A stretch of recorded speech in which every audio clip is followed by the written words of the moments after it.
Actually, I first heard about mesotherapy about 3 or 4 years ago, and I knew I had lots of patients that had lost weight good, but they'd have one area that they just could not seem to get it to go from. And when I heard about the mesotherapy, I thought, that's a great technique.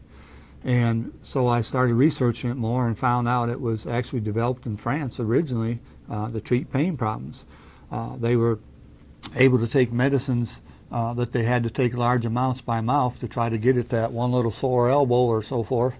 And they were able to take the medicine and inject it right in that area around that elbow so to be absorbed into that area and get the results locally without having to take as large and lots of times more dangerous amounts of medicine. So I researched it a little more and found out that the expert in it was Dr. Lacaze in France. And after thinking about it for a while, I finally decided, well, if you're going to do it, you might as well go to who's considered the best first to find out.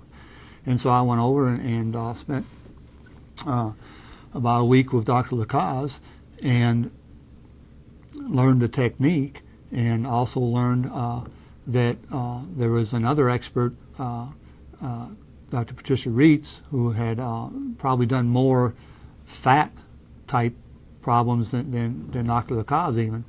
And so I also went and took some training from her. And what I've found is it's an incredibly effective technique if the patient will work with it. At first I had to weed my patients out, because a lot of them were coming thinking this great injection is going to do everything, and I don't have to eat right, I don't have to exercise, I don't have to do these kinds of things. And so once I learned how to convince the patient that they were doing the work, all I was doing was determining the area, we were able to start getting real good results with it. And so we started treating some different patients with it and getting some good results.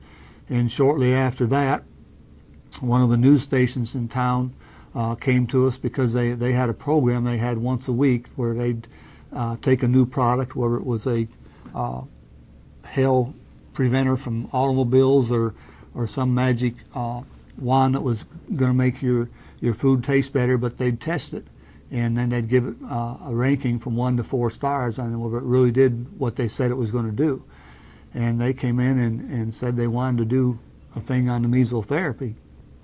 And so I went ahead and thought about that for a little while, and I thought, well, if I get the wrong patient, the one that thinks the needle's going to do everything, I'm going to be in bad shape. But if I get the right one, they'll get good results. So I said, I'll do it as long as you let me interview the patient and make sure that it's a patient that I think will do what they're supposed to do. So to make a long story short, the patient that we decided to do it on was a lady that had a few kids and had lost a lot of weight afterwards, but she got to a point where she just couldn't lose, and she still had that stomach pooch. And she agreed to do everything I told her to do, along with the mesotherapy, and have a good diet and exercise. And so we let the station film her, and we started giving her injections, and about 8 weeks later they came back and filmed her again, and they gave us their 4-star rating, which is a rating they very seldom give. So it worked out real good there. And so we've been using it for a number of years now. In fact, I've gone around the country teaching other doctors how to do it. And we've had good results and been happy with it in the majority of patients.